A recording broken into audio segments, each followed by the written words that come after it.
After months of hammering former President Trump on the campaign trail, Nikki Haley announces she will be backing her former rival this fall. On that and the other political stories shaping the week, we turn now to the analysis of Brooks and Capehart.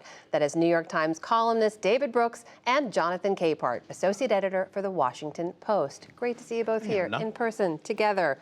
Let's start here with Nikki Haley. Since she ended her campaign, the big question has been when or if she would endorse former President Trump this week. She answered that. Take a listen. I will be voting for Trump. Having said that, I stand by what I said in my suspension speech.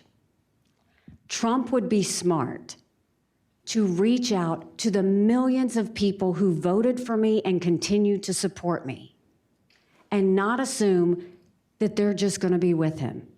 And I genuinely hope he does that. David, she didn't have to do this, right? Chris Christie ran against him, hasn't endorsed him. Asa Hutchinson, also the same, has not endorsed him. Why do this and why now?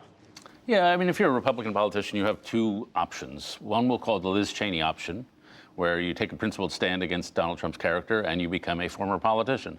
Or we'll call the second the Marco Rubio option, which is you get along with the program and don't say anything and just get along with Trump world. And I assume Nikki Haley wants to continue to have a career as a politician in the Republican Party and believes fundamentally in the Republican Party.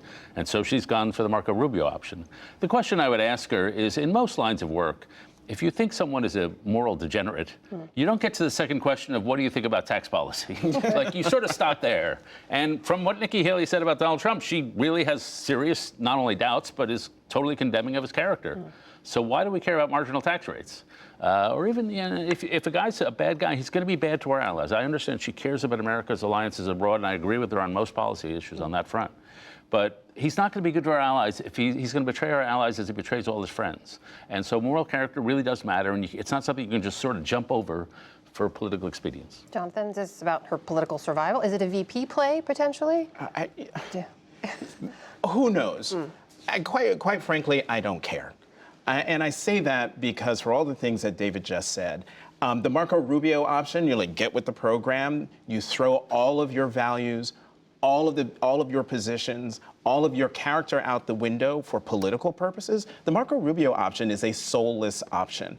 And she called Trump everything but a child of God in the closing weeks of her campaign. And now she's saying, I'm going to vote for him, but to David's point, there is no but here, whether it's when it comes to domestic policy or foreign policy. And I wish Nikki Haley had stood by the conviction she showed in the final weeks of her campaign and gone the Liz Cheney route, not blow up her career, but do something bigger than craven political ambition somewhere down the road. David, you say she does it for political survival. Is that political future, though, undermined by someone who, as Jonathan points out, completely 180'd on her stance? She presents herself as an alternative to Trump and now says she endorses him. There's no future for any Republican in my lifetime, or at least hopefully live a little longer than that. But let's say for the next decade, if you weren't supporting Donald Trump, this is a working class populist party. And you better get with the Trump program, where I really don't see a future for you in the Republican Party. Speaking of former President Trump, by this time next week, we could have a verdict in his criminal hush money trial up in New York, which the latest polls actually show a lot of Americans have been paying attention to in some form. Latest numbers from Quinnipiac show us that 70% of those polled say they are very closely or somewhat closely following the trial. Jonathan, do you think a conviction or an acquittal changes the race at all? Yes, how could it not when you've got 70% of the people who are paying attention? And if it's an acquittal, I'll be curious to see how the people react. If it's a conviction, I'll be curious to see how people react. But that is a great sign. I am glad that a majority of the American people are paying attention to a trial that isn't even being televised. And, before this trial started, I thought, you know what, maybe this, for this year, will be like the January 6th committee hearings, where not many people thought that they would have an impact, but they did, because it was like a slow trickle. People paid attention. They might not have told people they were paying attention. But how can you sit through basically 10 episodes of compelling testimony and not have it impact you?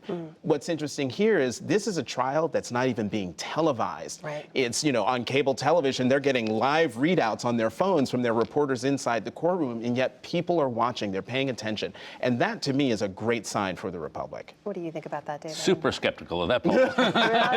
If you ask people, are you paying close attention to the entire election? Yeah. It's like 45 or 50%. So that the fact that many are paying that attention to the poll, Yeah. super skeptical. Okay. Will it affect this? I confess I'm unsure about. A significant number of Republican Trump supporters say it will. Yeah. But to me, the crucial question is, what's this election about? Is this election? Abraham Lincoln said every election, every transformational election is about a central question. Is this election about Donald Trump as a threat to democracy? If that's what's really at the center of people's minds, then the trial will have an effect. But it could be, the crucial question is, the elites are screwing us and our country's in decline because of it. And if that's this crucial question, then Donald Trump will not be affected by this trial because people have bigger things on their minds. And my revelation over the last month is that it's a mistake to look at this election in America-only terms. If you look around the world at who's doing really well, it's people like Donald Trump, whether it's in Modi in India, in Indonesia, in Geert Wilders in the Netherlands, all around the world, right-wing populists, Portugal with the Chega Party, they're doing phenomenal. And so this may be just that kind of year, but I'm uncertain. Which will be the central question? One of those two questions. If the trial matters, and if, Jonathan, if there's a conviction, so far we've seen President Biden kind of keep it at arm's length, allowing the judicial process to play out. Do you think we'll hear more from him if there's a conviction? Will he lean into it on the campaign trail? Well, put it this way, I think we'll hear more from him once the judicial process has played itself out, no matter what the verdict is. If it's a conviction, you better believe he's going to say something about it. You want a criminally convicted president of the United States. If it's an acquittal, I look forward to hearing what the message is. But just as President Biden didn't talk about Trump by name until he was the presumptive nominee, I don't expect him to say anything until this case is done. Meanwhile, we've seen both President Biden and former President Trump doing a lot of outreach to voters of color, in particular to black voters and Hispanic voters, specifically a group that went heavily for Mr. Biden in 2020 and have since softened their support for him. Here is part of what President Biden had to say to the graduating class at Morehouse College. We know black men are going to help us lead us to the future. Black men from this class in this university.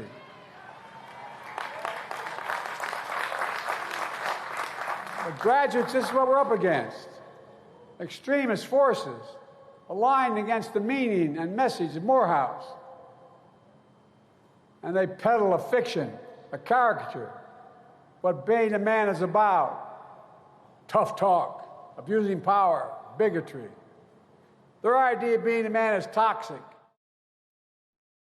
Here now is how former President Trump addressed a crowd in the Bronx last night.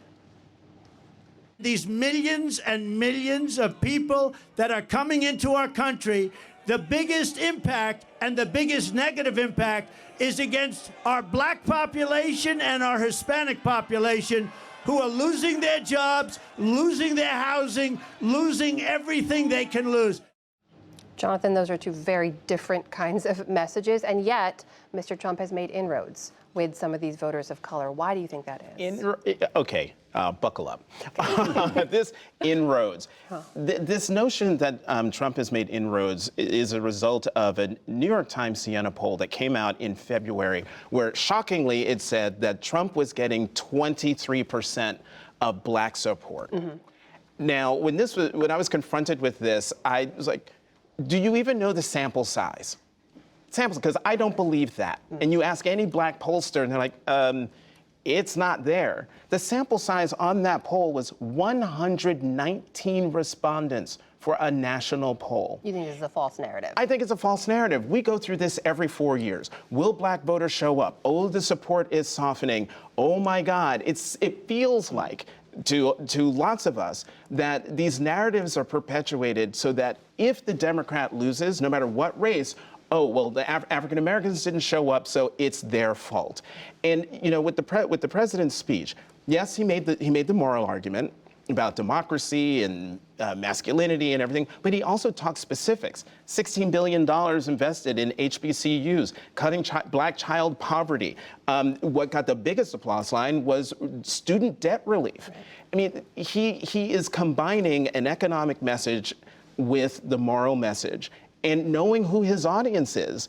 And, Donald Trump, this is not about getting black voters to vote for him. This is not about getting Latino voters to vote for him, because there were quite a few Hispanic Americans there at that rally in the Bronx. Yeah. But this isn't about courting them. This is about a permission structure for white voters on the periphery who look and hear language like that and think, I don't like that. I don't like him. I don't like the way that sounds. But wait, he's in the South Bronx talking to those people. Maybe he's not that bad. That's outrageous. David, I'll give you the final word here. We got a minute left. Yeah, I don't think this is about one poll, even as vaunted as the New York Times poll.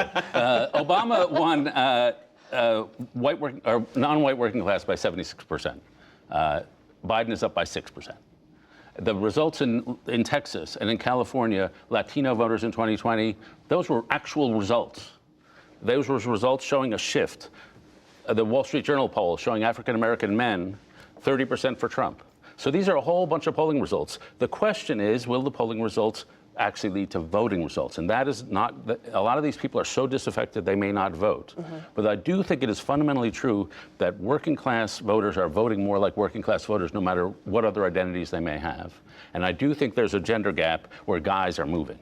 But how big that is, a lot of these people may register a protest with a pollster because they're upset with things, but that doesn't mean they're going to vote this way. So I leave it up to, but I do think the trend toward working class people voting in solidarity with other working class people, I think that's a real thing that's across a lot of elections and a lot of polls. As we always say, polls are a moment in time. They are not predictive. And as we always say, it's great to see you both. Jonathan Capehart, David Brooks, thank you so much. Thanks, Amma.